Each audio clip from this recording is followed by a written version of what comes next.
Are you at risk of a heart attack? Now, this may start off kind of simple, but stay with me to the end of the video because there's one thing that I'm going to tell you about a certain breakfast mistake that could put you at risk for a heart attack. So, stick around. I'm a family physician. Let's talk about the heart attack connection. Is there really such a thing? Well, in today's video, I want to share with you a study that was recently published looking at what happens to your risk of having a heart attack based upon the time of day that you eat your breakfast. Now, I've talked in other videos about intermittent fasting and how that can help improve your health. But what about just regular everyday eating habits? How does that affect your risk of a heart attack? Well, let's take a look at this study. I will post the link in the show notes below if you want to check it out for yourself. But basically, they looked at over 44,000 people. And these were adults. Okay, not children, not adolescents, but full-blown adults. And they looked at them over a period of 6 years. They did an excellent job of assessing their lifestyle habits. They checked their diet, what they ate and how often they ate it. And they also looked at things like physical activity, smoking history, alcohol consumption, all those good things. And so this was a very well-done study, and they found some interesting things. So, first of all, they divided these people up into 3 groups based on when they ate their breakfast. Okay, so the first group ate their breakfast within 1 hour of waking up. The second group ate their breakfast between 1 and 3 hours after waking up. And the third group, which was the largest group, ate their breakfast more than 3 hours after waking up. Now, the average person in this study woke up at about 7 a.m., and they went to sleep at about 10 p.m. So that gives you kind of the framework for what the timing is here. What they found was that the people who ate their breakfast within 1 hour of waking up had the highest risk of dying of a heart attack. Now, keep in mind, this is a study about death from a heart attack, not necessarily just having a heart attack. But usually if you have a heart attack, you're going to die unless you get really, really good care. And even in the hospital, sometimes we can't save everybody.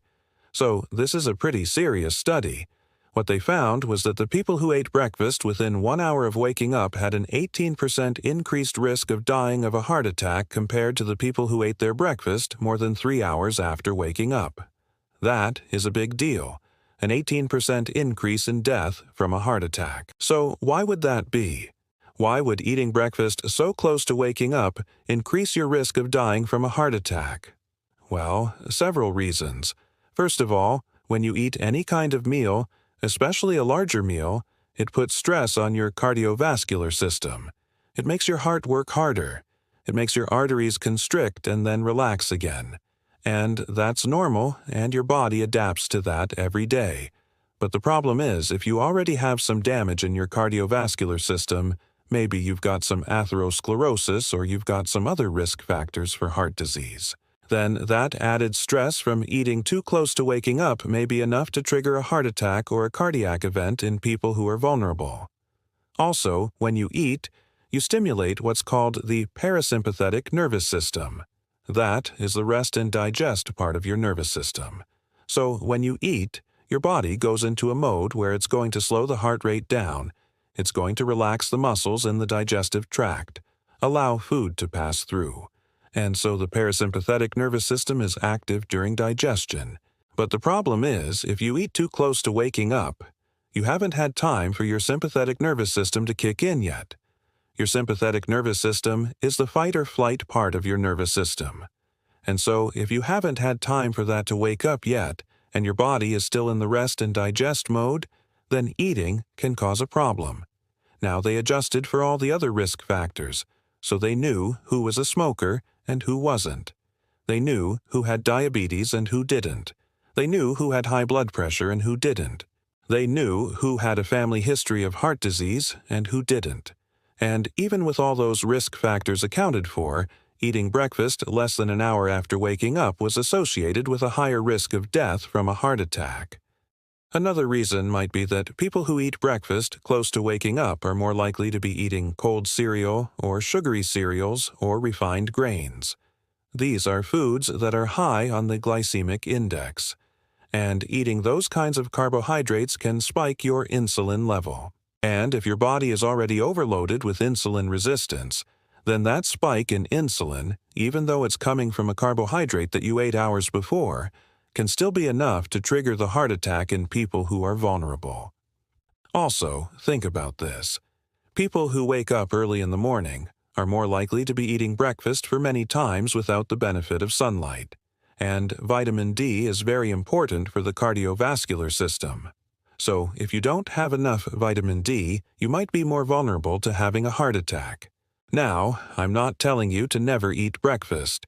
I'm only telling you to make sure that you leave enough time between waking up and eating. I recommend that you wait at least 2 hours after waking up before you eat your first meal of the day.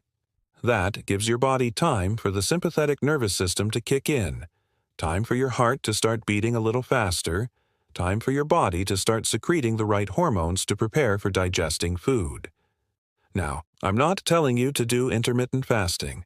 We're just talking about regular eating habits here. But waiting 2 hours after waking up before you eat seems to be the magic number. If you're worried about a heart attack, do that. The other thing is if you're above the age of 65, you are much more vulnerable to a heart attack. So if you're above the age of 65 and you're eating breakfast less than an hour after waking up, you are at very high risk of having a heart attack. So please heed this warning. And, by the way, you need to be very careful about eating breakfast in general if you're above the age of 65. I would really strongly encourage you to wait at least 2 hours after waking up before eating your first meal of the day. There are other things you can do to prevent a heart attack, of course. You can exercise regularly, you can eat a healthy diet, you can keep your blood sugar in a normal range.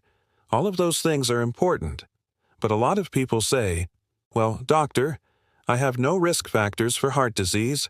I don't smoke. I don't have diabetes. I don't have high blood pressure. I guess I'm not at risk of a heart attack." Well, that's not necessarily true. Just because you don't have traditional risk factors doesn't mean you can't have a heart attack. And this study bears that out. People without traditional risk factors for heart disease are still at risk of having a heart attack. And eating breakfast too close to waking up can put you in that category. Now, as far as what to eat for breakfast, I've got a lot of other videos on that topic. I will list some of them in the show notes below. But you want to make sure that you're getting enough protein and fat in your breakfast to keep you full until your next meal. Because if you're constantly snacking between meals, you're putting your body in a constant state of stress, and that can lead to more heart attacks. So plan your meals carefully. Make sure that you have enough protein and fat, and wait at least 2 hours after waking up before you eat your breakfast. If you're concerned about heart attacks, if you're concerned about stroke, if you're concerned about just being proactive with your health, then you're going to love the Longevity Now membership. When you sign up, you're going to get access to our private group where you can ask questions and get answers from myself and other experts. You'll get access to our library of educational videos. You'll get access to custom tools to help you measure your biomarkers of aging. And each month you'll get a new custom plan to help you reach your goals. This is the best way to support this channel. And if you're not ready to join, at least subscribe and click the bell so you can stay notified about future videos. I release new videos every week. Thank you so much for watching. This is Dr. Barry. I'll see you next time.